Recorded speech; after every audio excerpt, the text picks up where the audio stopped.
اعوذ باللہ من الشیطان الرجیم بسم اللہ الرحمن الرحیم سبحان الذی اسری بعبدہ لیلا من المسجد الحرام الی المسجد الاقصی الذی بارکنا حولہ لنریہ من آیاتنا انہ هو السمیع البصیر۔ آج 15واں روزہ ہے تو 15ویں پارے کا مختصر خلاصہ بیان کیا جائے گا۔ تو بنی اسرائیل کی ابتدا اور 15ویں پارے کی ابتدا ہی حضور صلی اللہ علیہ وسلم کے معراج کے تذکرے سے ہو رہی ہے کہ بڑی پاک اور بابرکت ذات ہے وہ جو رات کے تھوڑے سے حصے کے اندر اپنے بندے کو مسجد حرام سے مسجد اقصی کی طرف لے گئی، وہ مسجد اقصی جس کے ارد گرد ہم نے برکت رکھی ہے تاکہ ہم اپنی نشانیوں میں سے دکھائیں، اور وہ ذات سننے والی بھی ہے دیکھنے والی بھی ہے۔ تو حضور صلی اللہ علیہ وسلم کی معراج کا تذکرہ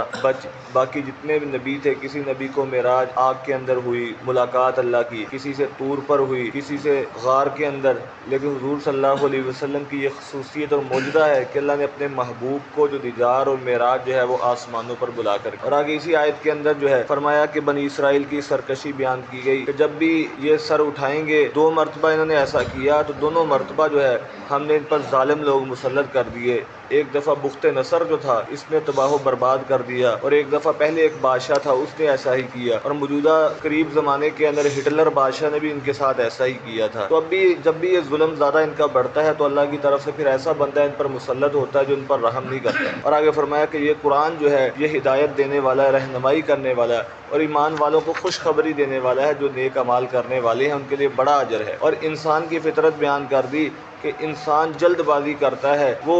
برائی کو بھی جلدی مانگتا ہے جیسے خیر کو مانگتا ہے کہ مجھ پر ابھی آ جائے۔ اور فرمایا کہ رات اور دن کو بھی ہم نے نشانیاں بنایا کہ رات کو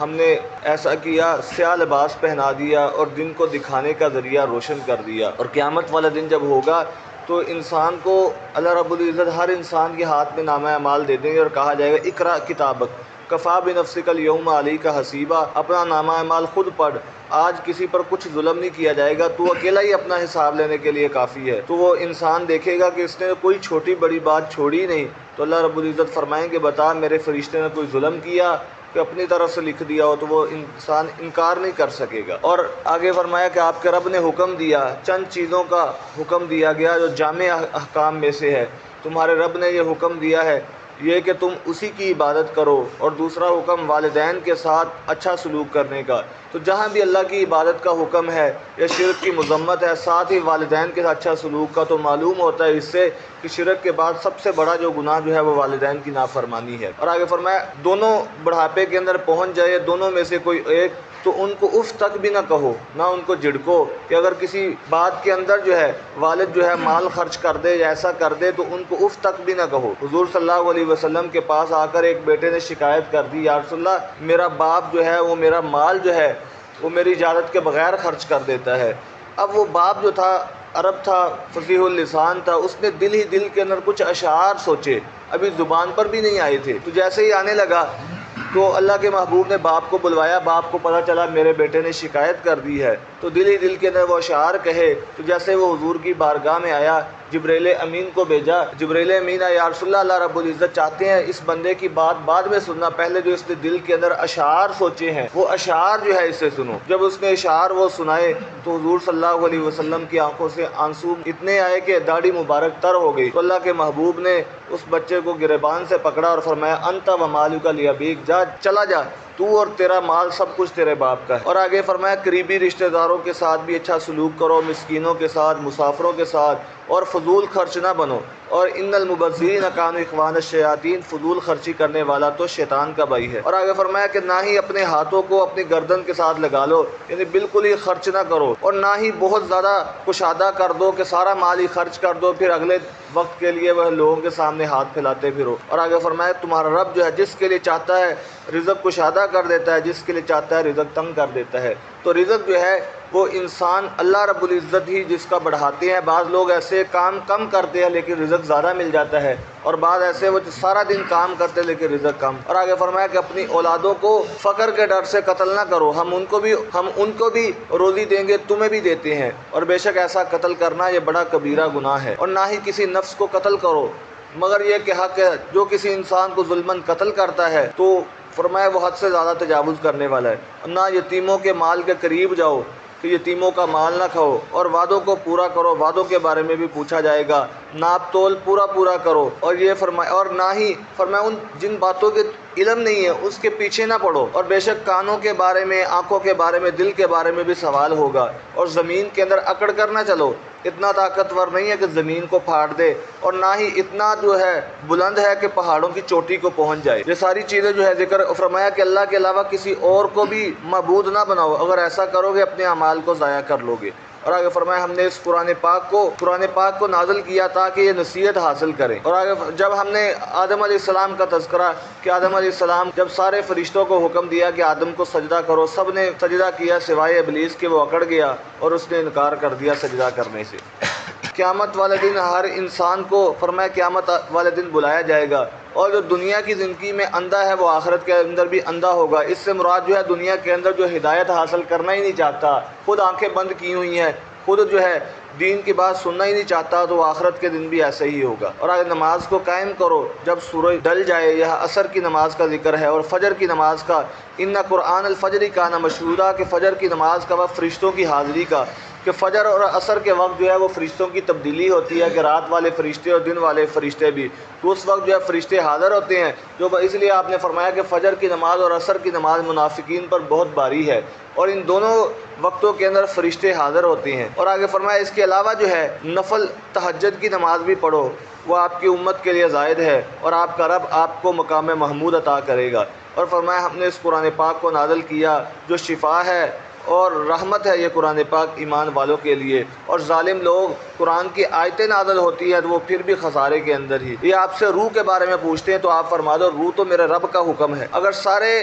اب پھر جو ہے منکرین نے قرآن کو حکم دے دیا، سارے انسان اور جنات مل جائیں اس قرآن کی مثل لانے پر، تو اس قرآن کی مثل نہیں لا سکتے۔ موسیٰ علیہ السلام کو جو 7 نشانیاں دی، معجزات دیے، ان کا تذکرہ ہے کہ بنی اسرائیل پر پھر 7 طرح کے عذاب آئے، پہلے خون کا عذاب کہ ہر چیز خون بن جاتی، پھر ٹڈیوں کا عذاب آیا، پھر مینڈک کا عذاب آیا، پھر جوؤں کا عذاب آیا۔ اور اللہ کو پکارو، تم رحمان کو پکارو، اللہ کے تو بہت سارے نام ہیں جن ناموں کے ساتھ تم ان کو پکارو، اور نہ ہی فرمایا نماز کے اندر اپنی آواز کو بلند کیجیے، اور نہ ہی بالکل ہی آہستہ کہ انسان کے لب بھی نہ ہلے، ایسا بھی نہ ہو۔ اور آگے سورۃ کہف جو ہے، کہف کا معنی ہوتا ہے غار، کہ چند نوجوان جو تھے وہ ایمان بچانے کے لیے ظالم بادشاہ سے، اور وہ ایک غار کے اندر پناہ لی، اور ایک کتا بھی ان کے ساتھ جو ہے چل پڑا، تو ان کا تذکرہ اس کے اندر ہے۔ بعض جو ہے عیسائیوں نے مشرکین کی طرف جو ہے یہ پیغام بھیجا کہ آپ اللہ کے نبی سے اس کے بارے میں پوچھے کہ وہ کون سے نوجوان جو تھے جو اپنا ایمان بچانے کے لیے جو ہے وہ غار کے اندر چلے گئے، تو اس پر اللہ رب العزت نے یہ سورت نازل فرما دی۔ پہلے اللہ اس کے اندر یہ بھی تعلیم دی ہے کہ جب اللہ کے محبوب نے یہ فرما دیا کل بتاؤں گا، پھر جب جو ہے تو انشاءاللہ نہیں کہا تو کل وہی نازل نہیں ہوئی، تو وہ بار بار آتے کہ آپ نے تو کہا تھا کل بتاؤ گے، یہ ابھی تک تو آپ نے بتایا نہیں۔ پھر 15 دن کے بعد وہی نازل ہوئی، تو اللہ رب العزت نے یہ بھی فرما دیا اس صورت کے اندر ہی کہ جب بھی کوئی بات کرو تو یہ کہہ دو انشاءاللہ ساتھ کہہ دیا کرو۔ فرمایا کہ ہم جو ہے وہ بیان کرتے ہیں کہ بے شک وہ نوجوان جو تھے وہ اپنے رب پر ایمان لاتے تھے اور ہدایت چاہتے تھے، پھر جو ہے وہ اپنا ایمان بچانے کے لیے غار کے اندر چلے گئے، تو اللہ رب العزت نے پھر ان کی حفاظت کی غار کے اندر، اور ان کو 309 سال تک سلائے رکھا۔ اور جب وہ اٹھتے ہیں ایک دوسرے سے پوچھتے ہیں کتنی دیر سوئے، تو ایک کہتا ہے کہ دن کا ایک حصہ، ایک کہتا ہے ایک دن اور ایک دن کا کچھ حصہ، تو اللہ نے فرمایا تم تو 300 سے زیادہ دیر جو ہے تم کو سلا دیا۔ پھر اس کے بعد جو ہے 2 آدمی ان کا تذکرہ ان کے باغات تھے، وہ بجائے یہ کہ کہنے لگے رات کو ہی ہم جا کر پھل توڑ لیتے ہیں، کہ اگر دن کو لوگ آ جاتے ہیں، غریب آ جاتے ہیں، فقراء ہمارے پاس آئیں گے، ان کو کچھ دینا پڑ جائے گا، لہذا رات کے وقت ہی ہم ایسا کرتے ہیں۔ اب جب رات کے وقت ہی جاتے ہیں تو اللہ رب العزت ان کے باغ تو تباہ و برباد کر دیتے ہیں۔ تو معلوم ہوا کہ جو انسان اللہ کے راستے کے اندر جو ہے نکالتا ہے، دیتا ہے، تو اللہ رب اس کے مال کو بڑھا دیتے ہیں۔ اب زکوٰۃ کا معنی ہی ہوتا ہے پاک ہونا، پاک کرنا۔ جب انسان اتنا حصہ نکال دیتا ہے تو اس کا باقی مال پاک ہو جاتا ہے، اگر وہ نہیں نکالتا تو گویا وہ ناپاک مال بھی کھا ہی رہا ہے، تو اس پر جو پھر انسان پر جو ہے مصائب آتے ہیں وہ اس وجہ سے ہی آتے ہیں۔ اور آگے فرمایا بیان کیجیے دنیا کی زندگی کی مثال تو پانی کی طرح ہی ہے، اور پانی جو ہے جب ہم نازل کرتے ہیں تو دیکھنے والے کو اچھا بھی لگتا ہے، اور پھر جو ہے اچانک جو ہے جب آندھی چلتی ہے وہ کھیتی تباہ ہو جاتی ہے۔ تو ایسے ہی انسان جب دنیا کے اندر آیا کہ انسان چاہتا ہے میں ہمیشہ رہوں گا، طاقت آ گئی ہے، پھر اچانک اللہ کی طرف سے بلاوا آتا ہے تو ساری زندگی ختم ہو جاتی ہے۔ اور آگے فرمایا مال اور بیٹے یہ دنیا کی زینت ہے اور باقی رہنے والے وہ انسان کے نیک اعمال ہیں۔ اس لیے اولاد جو ہے اور اس طرح مال ہو گیا، یہ دنیا کی زینت تو ہے۔ پھر آدم علیہ السلام کا تذکرہ ہی ہے کہ فرشتوں نے سجدہ کیا، ابلیس نے انکار کر دیا۔ اور آگے پھر آخر کے اندر جو ہے وہ موسیٰ علیہ السلام اور خضر علیہ السلام ان کا تذکرہ آ رہا ہے کہ موسیٰ علیہ السلام سے ایک دفعہ کسی نے پوچھا کہ بتاؤ دنیا میں سب سے بڑا عالم کون ہے، علم والا کون ہے؟ اب انہوں نے کہا کہ میں ہوں۔ اب حالانکہ سوال اگرچہ یہی تھا کہ نبی سے زیادہ علم کسی کے پاس نہیں ہوتا، لیکن اللہ رب العزت کی چاہت یہ تھی کہ یہ کہتے کہ اللہ بہتر جانتے ہیں، اللہ بہتر جانتے ہیں۔ تو اللہ نے فرمایا اے موسیٰ تجھ سے زیادہ علم تو میرے ایک بندے کے اور بندے کے پاس بھی، جن کے پاس تکوینی علم زیادہ ہے۔ شرعی علم موسیٰ علیہ السلام کے پاس زیادہ ہے، اور تکوینی طور پر علم جو ہے بعض چیزوں کا علم جو ہے وہ خضر علیہ السلام کو اللہ رب العزت نے عطا کیا۔ تو پھر ان کو حکم ہوا کہ جاؤ آپ جا کر اس کے پاس چلے جاؤ کہ جہاں دو دریا ملتے ہیں وہاں جاؤ اور ایک مچھلی کو لے جاؤ، جہاں یہ مچھلی زندہ ہو جائے اور پانی کے اندر چلے جاؤ تو وہاں سمجھ لینا وہیں وہ خضر علیہ السلام ہوں گے۔ پھر جو ہے خضر علیہ السلام کے پاس یہ جاتے ہیں کہ میں آپ کے پاس رہنا چاہتا ہوں۔ تو انہوں نے کہا تو صبر نہیں کر سکتا، میں جو کام کروں گا تو صبر نہیں، تو موسیٰ علیہ السلام کہنے میں صبر کروں گا۔ اور انہوں نے کہا جب تک جو ہے میں خود تجھے کوئی چیز نہ بتا دوں اس وقت تک مجھ سے سوال نہیں کرنا۔ تو یہ بات طے ہوگی۔ پھر راستے کے اندر جاتے ہیں تو دیکھتے ہیں کہ ایک کشتی کے اندر سوار ہوتے ہیں۔ اب کشتی والے کہتے ہیں کہ یہ بڑے نیک لوگ ہیں، کشتی والے کرایہ بھی نہیں لیتے، لیکن خضر علیہ السلام کشتی کا جو ہے وہ پھٹا جو ہے وہ توڑ دیتے ہیں، ایک پھٹا نکال دیتے ہیں۔ جب توڑ دیتے ہیں، اب نبی تھے، معجزہ تھا کہ پانی تو اندر نہیں آیا، تو موسیٰ علیہ السلام بول پڑے کہ ایک تو یہ کہ انہوں نے ہم سے کرایہ نہیں لیا، ہمیں سوار کر دیا اور آپ نے ان کا نقصان کر دیا، اور دوسرا جو ہے پھر ایسا کیا کہ انہوں نے کہا کہ میں نے نہیں کہا تھا کہ تو میرے ساتھ صبر نہیں کر سکتا۔ تو یہ کہنے لگے کہ اب جو ہے اب اگر میں کچھ کروں تو پھر جو ہے مجھ سے مواخذہ کرنا، اب تو میں بھول گیا تھا۔ پھر آگے گئے تو دیکھا کہ